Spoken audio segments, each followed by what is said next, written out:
Hello everyone. आज आपण bridge कोर्सच्या अंतर्गत इयत्ता 8वी विषय विज्ञान यावर आधारित कृतीपत्रिका क्रमांक 6 ही समजून घेणार आहोत. त्याचबरोबर या कृतीपत्रिकेवर आधारित जो काही सराव संच आहे तो या व्हिडिओच्या माध्यमातून आपण सोडवून घेणार आहोत. मग नेमकी आपल्याला काय समजून घ्यायचं आहे तर वनस्पतींमधील पोषण, प्राण्यांमधील पोषण आणि पोषणाचा प्रकार आपल्याला थोडक्यात समजून घ्यायचं आहे. आता सहजीवी पोषण म्हणजे काय? मग दोन किंवा अधिक सजीवांच्या सहसंबंधातून पोषण, संरक्षण आणि आधार इत्यादी बाबी साध्य होतात, यालाच सहजीवी पोषण म्हणतात. मग उदाहरणार्थ दगडफूल, शैवाल व बुरशी एकत्र राहतात. मग हे एकत्र राहून काय करतात? स्वतःचं पोषण करतात, संरक्षण करतात आणि एकमेकांना आधार देतात. यालाच आपल्याला सहजीवी पोषण म्हणायचं आहे. मग आता हा जो काही दगडफूल हा प्रकार आहे हा मसाल्याच्या पदार्थांमध्ये वापरला जाणारा घटक आहे, हे तुम्हाला लक्षात ठेवायचं आहे. त्यानंतर बघा परपोषी वनस्पती. मग आता वनस्पतींचे प्रकार आपल्याला माहिती आहेत की काही वनस्पती स्वयंपोषी असतात तर काही परपोषी असतात. मग आता स्वयंपोषी आपल्याला माहिती आहे की ते स्वतःचे अन्न स्वतः तयार करतात, परंतु परपोषी वनस्पती स्वतःचे अन्न स्वतः तयार करू शकत नाही. म्हणून स्वतःच्या पोषणासाठी या परपोषी वनस्पती इतर वनस्पती किंवा इतर सजीवांच्या शरीरावर वाढतात व त्यांच्याकडून आपले अन्न मिळवतात. म्हणून त्यांना आपण परजीवी वनस्पती म्हणत असतो. मग उदाहरणार्थ काय आहे? बांडगुळ किंवा अमरवेल. बघा, अमरवेल जर तुम्ही बघितला तर पिवळ्या वायरीसारखा त्याचा आकार असतो आणि तो इतर झाडांवरती त्यांच्या शरीरावरती वाढत असतो आणि त्यांचाच उपयोग करून स्वतःचं जे काही अन्न आहे ते तो पूर्ण करत असतो किंवा स्वतःचं पोषण करत असतो. मग अशा प्रकारची ही झाली परपोषी वनस्पती. त्यानंतर पुढे आहे बघा कीटकभक्षी वनस्पती. आता काही वनस्पती कीटक भक्षण करून काय करत असतात? स्वतःचं पोषण पूर्ण करत असतात. म्हणजेच कीटकांचं भक्ष्य करून ते अन्न घटक मिळवत असतात. मग या वनस्पती प्रामुख्याने नायट्रोजन संयुगाचा अभाव असणाऱ्या जमिनीत किंवा पाण्यात वाढतात. मग ज्या ठिकाणी किंवा ज्या जमिनीमध्ये नायट्रोजनचे प्रमाण कमी आहे किंवा नायट्रोजनचे प्रमाण साधारणतः अतिक्षीण आहे त्या ठिकाणी अशा प्रकारच्या कीटकभक्षी वनस्पती असतात.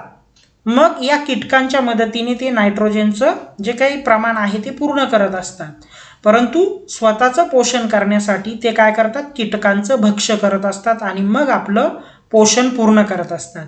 मग यामध्ये कोणत्या आहेत वनस्पती अशा कीटकभक्षी? तर ड्रॉसेरा बर्मानी आहे, घटपर्णी आहे, व्हीनस फ्लायट्रॅप आहे. मग अशा प्रकारच्या या वनस्पती. मग आता ही ड्रॉसेरा बर्मानी ही वनस्पती या ठिकाणी तुम्हाला दिसत आहे की जी कीटकाचं भक्ष्य करत आहे. तुम्हाला ही लक्षात ठेवायची. त्यानंतर पुढचा जो पोषणाचा प्रकार आहे तो म्हणजे मृतोपजीवी वनस्पती. आता बघा, सजीवांच्या कुजलेल्या मृत अवशेषांवर अवलंबून असणाऱ्या वनस्पतींना मृतोपजीवी वनस्पती म्हणतात. म्हणजे ज्या वनस्पती उदाहरण बघू आधी आपण की कवक गटातील काही बुरशी व भूछत्रे. बघा, भूछत्रे ग्रामीण भागामध्ये या भूछत्राचा भाजी म्हणून सुद्धा वापर केला जात असतो. मग हे जे भूछत्र आहे किंवा कवक आहे हे कुठे उगवतं? की ज्या ठिकाणी एखादा सजीव असेल किंवा एखादी वनस्पती सडलेली कुजलेली असेल, मृत अवशेष असेल तिचा, तर त्या अवशेषांवरती ह्या वनस्पती त्या ठिकाणी जगत असतात किंवा स्वतःचं पोषण करतात किंवा त्या ठिकाणी त्या वाढत असतात. म्हणून अशा वनस्पतींना मृतोपजीवी वनस्पती म्हणायचं आहे. त्यानंतर आता पुढे आपण बघणार आहोत की प्राण्यांमधील पोषण. प्राण्यांमध्ये पोषण क्रियेत अन्नग्रहणापासून उत्सर्जनापर्यंतचे विविध टप्पे. आता अन्नग्रहण म्हणजे काय? की अन्न शरीरात घेणे. त्यानंतर पचन. दुसरा जो टप्पा आहे पोषणाचा तो म्हणजे पचन. मग यामध्ये काय होतं? अन्नाचं रूपांतर विद्राव्य घटकात होतं, म्हणजे अन्न पचन होतं थोडक्यात. त्यानंतर तिसरा प्रकार आहे किंवा टप्पा आहे शोषण. यामध्ये काय होतं की तयार झालेले जे काही द्रव्य आहे ते रक्तात शोषलं जातं. शोषणामध्ये काय होतं की तयार झालेलं जे काही द्रव्य आहे ते रक्तात शोषलं जातं. पुढचा चौथा जो टप्पा आहे पोषणाचा तो म्हणजे सात्मीकरण. मग सात्मीकरणामध्ये काय होतं? जो काही द्रव्य त्या ठिकाणी शोषला गेलेला जो काही द्रव्य आहे त्याचं पेशी व ऊतींमध्ये वहन होऊन ऊर्जा निर्माण केली जाते. म्हणजे सात्मीकरणातून पेशींमध्ये आणि त्याचबरोबर ऊतींमध्ये ऊर्जा निर्माण करण्याचं काम केलं जात असतं.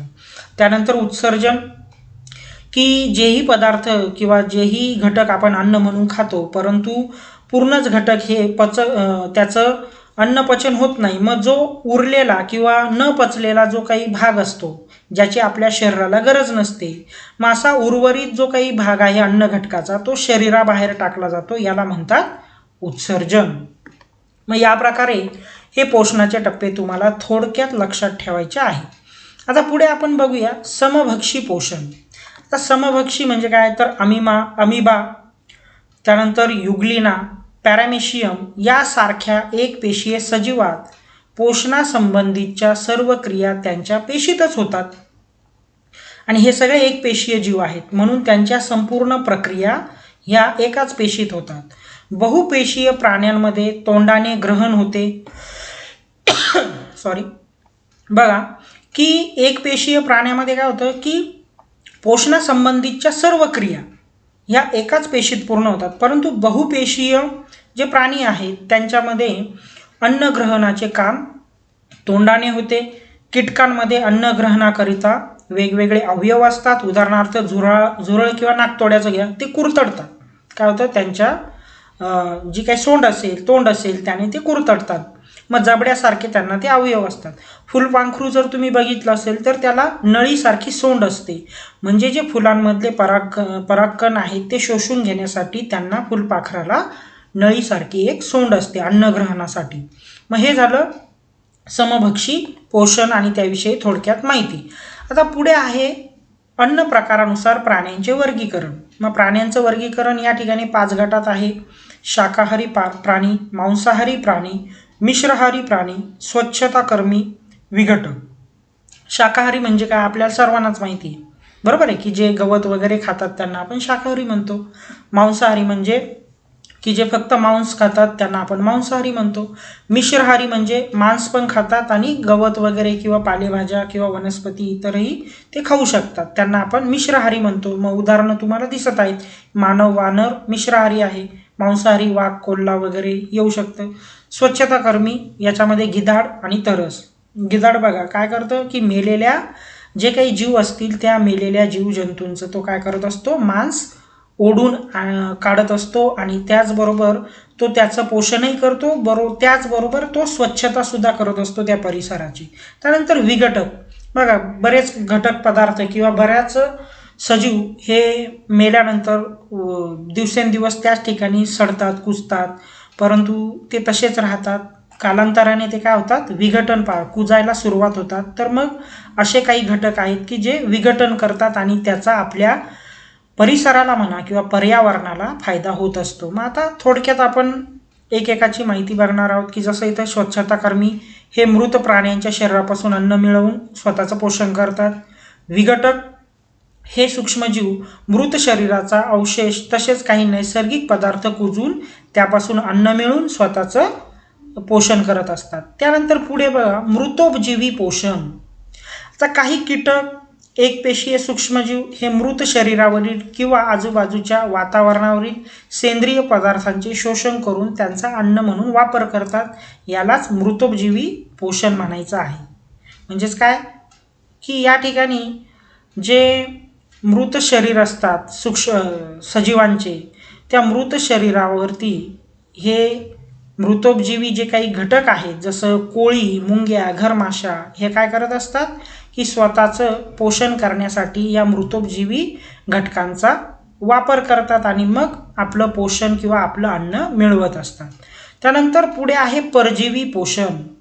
आता परजीवी पोषण म्हणजे काय, तर पोषणासाठी दुसऱ्या सजीवावर किंवा दुसऱ्या वनस्पतीवर अवलंबून राहणं, बरोबर आहे. मग अन्नासाठी दुसऱ्यावर अवलंबून राहणं, त्यांच्याकडून अन्न प्राप्त करून घ्यायला याला परजीवी पोषण म्हणतात. परजीवी पोषणामध्ये पण 2 प्रकार आहेत. एक आहे बाह्य परजीवी पोषण आणि एक आहे आंतरपरजीवी पोषण. मग बाह्य परजीवी पोषण म्हणजे काय, तर या ठिकाणी जे प्राणी असतात किंवा प्राण्यांच्या शरीराच्या पृष्ठभागावर राहून ते रक्ताचं शोषण करतात आणि त्याद्वारे ते अन्न प्राप्त करतात. याला बाह्य परजीवी पोषण म्हणतात. मग उदाहरणार्थ बघा, उवा, गोचिड, ढेकूण हे जर तुम्ही बघितलं तर तुम्हाला समजून येईल की हे सगळे जीव काय करत असतात, दुसऱ्या सजीवांच्या पृष्ठभागावर राहून रक्ताचं शोषण करत असतात. जसं उवा, हे माहितीच आहे आपल्याला की आपल्या डोक्यामध्ये जर ऊ असली तर ती आपण खाजवतो. मग खाजवतो याचाच अर्थ काय होतं की ती ऊ काय करत असते, आपल्या डोक्यावरील रक्ताचं शोषण करत असते, त्यामुळे त्या ठिकाणी खाजव येत असते. तसंच गोचिड, जे पाळीव प्राणी असतात बघा, त्या पाळीव प्राण्यांच्या शरीराच्या पृष्ठभागावर बऱ्याच मोठ्या प्रमाणात हा जो जीव आहे तो आपल्याला बघायला मिळतो आणि तो काय करतो, त्याच प्राण्याचं रक्त शोषून स्वतःचं अन्न मिळवण्याचं काम करत असतो. मग यालाच म्हणायचं आहे बाह्य परजीवी पोषण. त्यानंतर पुढचं दुसरं पोषण आहे जे म्हणजे अंतरपरजीवी पोषण. मग याच्यामध्ये पट्टकृमी, गोलकृमी असे जंत आपल्या शरीराच्या आतमध्ये राहून रक्ताद्वारे अन्नाचे अथवा प्रत्यक्ष अन्नाचे शोषण करतात. ह्या पद्धतीला अंतरपरजीवी पोषण म्हणतात. बघा, जर पट्टकृमी, गोलकृमी आपल्या पोटामध्ये असेल तर वेगवेगळ्या प्रकार, पोट दुखणं हा प्रकार आपल्याला होतो किंवा आपल्याला सतत भूक लागते. त्यानंतर जर आपण किती जेवलो तरी आपल्या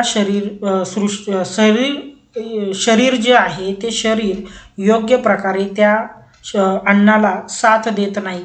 मग हा प्रकार होऊ शकतो जर पट्टकृमी किंवा गोलकृमी आपल्या शरीरात असेल तर. मग हा अंतरपरजीवी घटक आहे जो आपल्या पोटामध्ये राहून स्वतः काय करतो, आपण खाल्लेल्या अन्नालाच तो खात असतो किंवा आपल्या रक्ताचं शोषण करत असतो. मग अशा जीवाला आपल्याला म्हणायचं आहे अंतरपरजीवी आणि त्यालाच अंतरपरजीवी पोषण म्हणतात. ठीक आहे. तर अशा प्रकारे आपण थोडक्यात या ठिकाणी जी काही कृतीपत्रिका क्रमांक 6 आहे ती समजून घेतली. आता या कृतीपत्रिकेवर आधारित जो काही सराव संच आहे तो आपण थोडक्यात या ठिकाणी सोडून घेणार आहोत. मग प्रश्न पहिला बघा या ठिकाणी आहे, ओळखा पाहू मी कोण आणि माझा समावेश कोणत्या पोषण प्रकारात कराल.